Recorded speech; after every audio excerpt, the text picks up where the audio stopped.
Welcome to Bridging the Gap, the Madison County Chamber of Commerce podcast, where Madison County's stories and businesses connect. I'm Sarah Pugh, the Executive Director of the Madison County Chamber of Commerce. Each episode spotlights the people, businesses, and nonprofits that make our community thrive while sharing the stories behind what they do. We're looking forward to learning more about their story and their connection to Madison County. Hi, Dave. Thanks for being here today. For listeners who may not be familiar, can you tell us what the Winterset Community Band is? Oh, well, certainly. Thank you, Sarah. So the Winterset Community Band, it's basically a group of folks that get together at various times of the year. We have a summer season. We call it the basically our summer concert series. It used to be called the lawn chair nights, that sort of thing. And we tend to meet 6 times on the summer times, usually the first Thursday in June, and then we meet for the 6 basically Thursdays after that. Sometimes we'll take a week off in there with 4th of July and that sort of thing. But then we have a Christmas concert that we have as well. We've been doing that. That was our 22nd that we had this year. So we've been at that for 22 years. It doesn't seem like it. But it's basically a group of folks. It's organized by Sue Hansen as our director.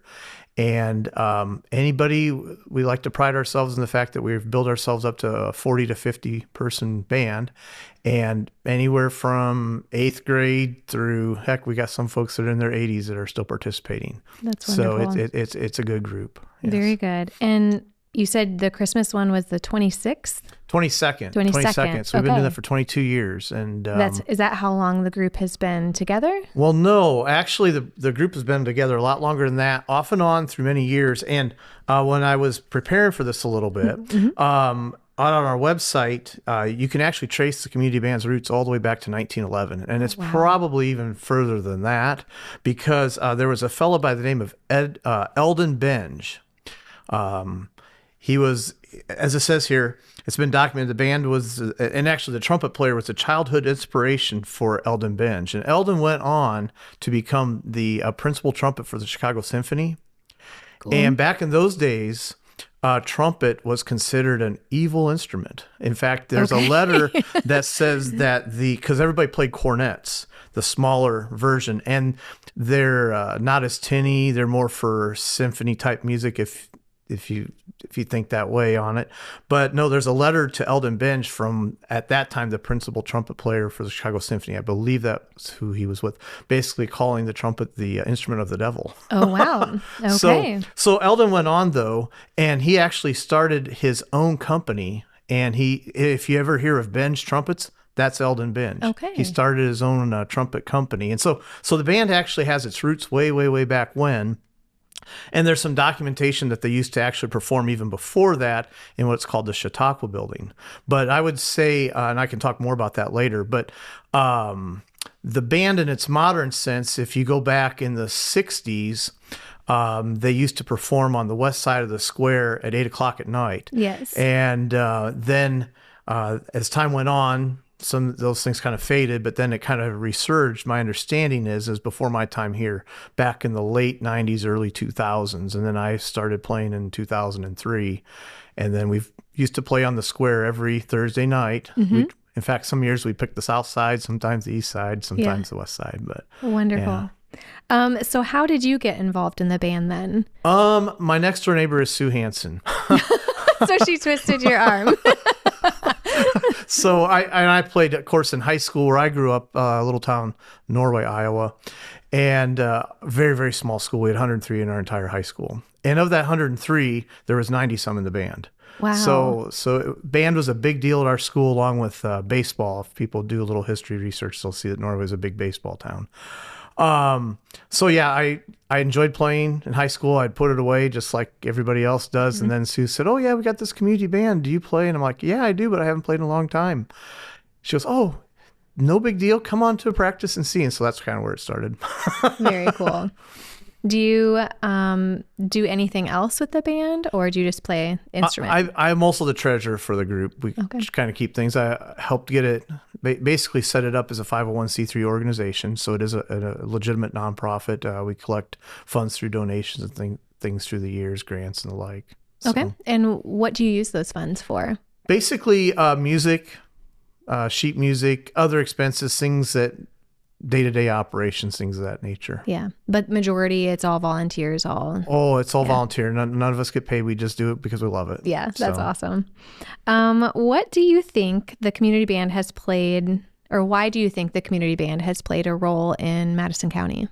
Number of things. I think when you think of community band, you think of municipal bands, you think kind of some would say a bygone era of, it's just one of those nice little small town perks that people can plug into, and they can enjoy some music you don't hear every day. Mm-hmm. So I think that's what's kind of made it a kind of a part of the town and that sort of thing. What does it mean to you to continue this tradition? Again, just trying to carry it on to the next generation, and the love of music, the love of playing for a group of people who also enjoy it. It's a give and take. We play, and then the audience is there. It's very gratifying that way for us, and it truly is multi-generational. The band is made up of kids that are as young as, I believe, 7th grade in some cases, all the way up through some folks in their 80s, and everything in between. We're a band now of over 45 people. So wonderful. And where do you guys do your performances now? We perform now at the historical complex in front of the mansion there. Mm-hmm. And we've done that now for a number of years. We used to be down on the square, on the courthouse square, but we just like the ambiance up there. It's kind of a little more quiet, secluded, and it's just a good venue for that. Mm-hmm.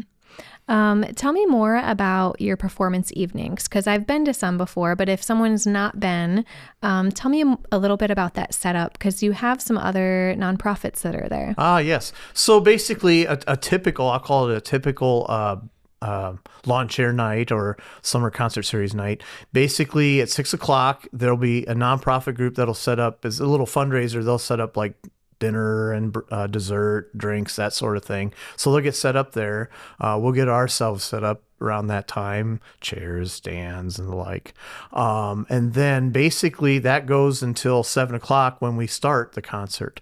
Then basically during the concert, we will play for about 20 to 30 minutes, and then we'll take a break. And at the midpoint, then we have other groups, like we'll have dance groups, we'll have gospel singing groups, things of that nature, to kind of perform, to kind of, I call a little halftime show in a sense. Mm-hmm. Gives us band people a chance to catch our breaths. And then it's also good for the other organizations to kind of showcase what they can do as well, and provide something like, kind of like in a small sense, the old variety shows you'd see on TV. Yes.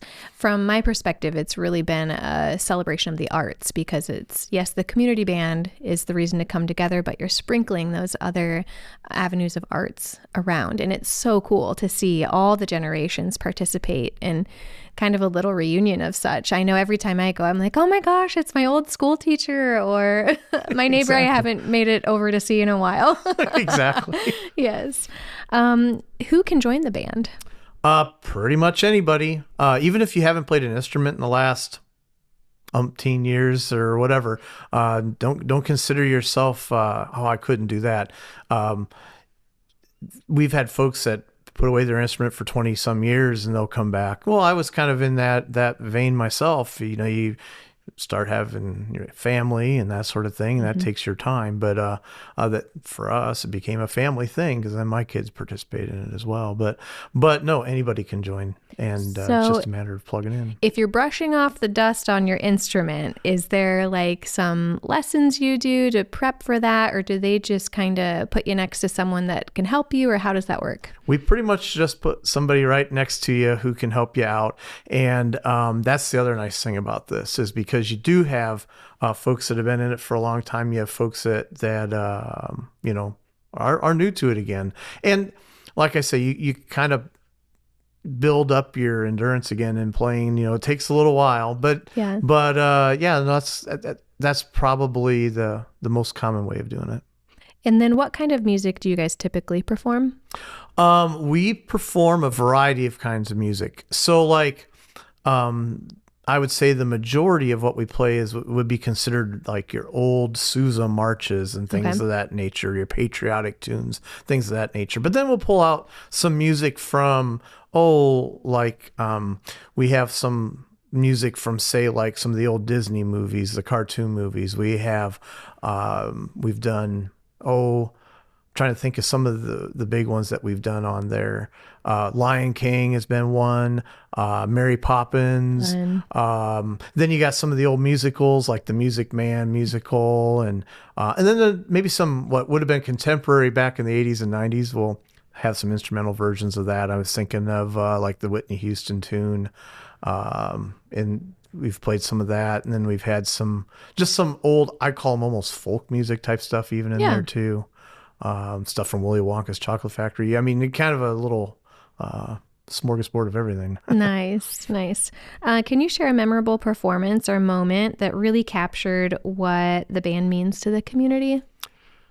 Boy, there are a number of them. The first one that comes to mind is our Christmas concerts, which I didn't mention earlier. We have a Christmas concert, which tends to be the first Sunday in December after Thanksgiving.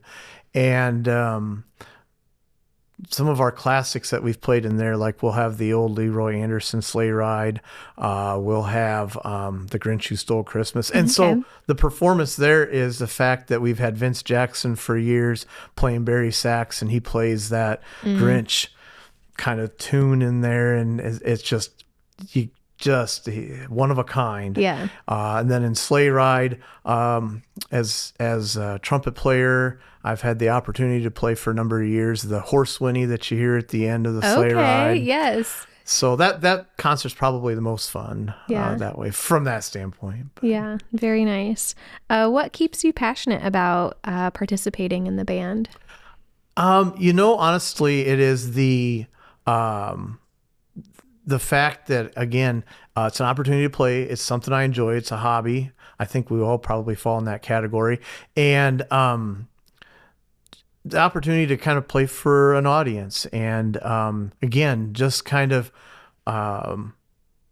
play the stuff of kind of from yesteryears in a sense. And then other people being exposed, some of the other kids being exposed to that kind of music and that kind of, and the camaraderie with, there's just, become friends, and I enjoy it for all those reasons. But yeah. Very good. I'd like to circle back. You mentioned a building. Yes. Tell me more about that. So there was a movement in the United States called the Chautauqua movement. And it was basically kind of like, well, I mentioned the variety shows of the past. It was kind of the precursor to that. And it was like the late 1800s, early 1900s. And different communities would have these buildings built. And it was basically a Chautauqua building. I did a little research on it. It's actually from this town, is actually Chautauqua, New York is where it came from. Okay. And basically we had a building here in Winterset for that. It was built currently, if you look at our current setup, it was basically a couple blocks north of the Methodist Church is where the Chautauqua building was for us. And that was through Dave Trask's research. He found some reporting on that back as far as 1907. And basically that building was used for the arts. As they put it here, as adult education and a social movement that happened during that time period. So entire communities would come there. There's a picture out that sits out there where WHO was down here recording, and it was the place where the Bill Riley Talent Show would be held. Okay. Would be down here. So yeah, the band used to perform in that Chautauqua building for a number of years. We don't know how long, and we don't know the entire history of that. But yeah, that was. We'd love to try to maybe kind of recapture that someday. I think it would be really nice for the town from a historical standpoint. Bring a piece of that history back. Absolutely. Yeah. Cool. So what's coming up for the community band this season? Well, we will be starting our 2026 summer concert series. This year, we're going to have a command performance actually at the John Wayne Birthplace weekend. Okay. It kind of goes back to John Wayne.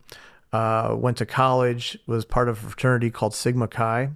And Sigma Chi likes to basically kind of put a plaque or some sort of stamp of approval, so to speak, of any birthplace of any Sigma Chi member. Okay. And so they're coming down to do that. And so for the dedication, we're going to actually play for the group, and we have some special music set up for that, along with some other. I'm sure you do. Yes. So that'll probably kick us off this year. It'll be a little bit different. Nice, because that's end of May. End of May. And then basically we'll roll right into our season, which will be the first Thursday in June. I don't have the date on me, but it'll be that. So are you hoping to grow membership or attendance, or? Yeah, we're always hoping to grow. Like I say, I was been just amazed. Like for the trumpet section, for example, there were some times where there was 1 or 2 trumpets in the early days, maybe 3. Now we're up to 8 or 9. Oh, wow. French horns, there have been some concerts where we've had as many as 6 French horns. So yeah, overall we're in the mid 40s for the most part. And boy, if we could get it up over 50 on a consistent basis, I think that would be really good. Mm-hmm. So if someone is looking to join or participate, how do they go about doing that? They would want to contact our director, Sue Hansen. You can get a lot of the information out on our website, which is wintersetband.org. Okay. And contact information, things like that. We also have a Facebook page. That's another good place for information. And that's where they can find your performance schedule as well? Yep. Okay, yep. Wonderful. Anything else you'd like to share with us today? Nothing in particular. I just appreciate the opportunity to be able to talk a little bit about the band and what we do and that sort of thing. So thank you. Wonderful. Well, thank you for being here today. Yep, you're welcome. Thanks. Thank you for listening to Bridging the Gap, the Madison County Chamber of Commerce podcast, where Madison County's stories and businesses connect. We hope today's conversation gave you a deeper look at the people and passion behind our local community. To learn more about today's guest, visit their website, and for more chamber events, membership, or resources, visit www.madisoncounty.com. Be sure to subscribe, share, and join us next time as we continue bridging the gap across Madison County.